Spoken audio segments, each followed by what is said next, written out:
Tak pasal-pasal, kena buka balik. Dah siap pasang nak masuk cat, kena juga buka sebab adjuster nak datang. Korang tengoklah barang-barang kat bawah ni.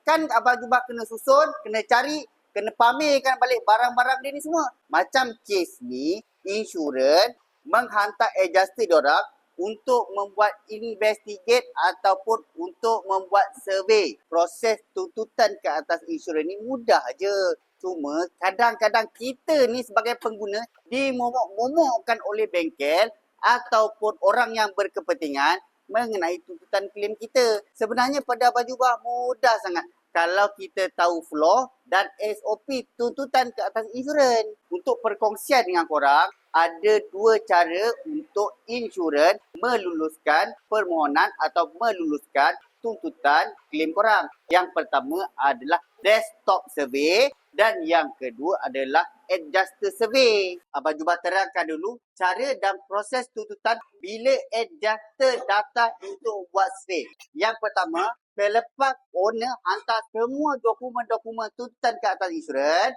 bengkel akan buat estimate. Selepas bengkel buat estimate, bengkel akan submit kepada insurans.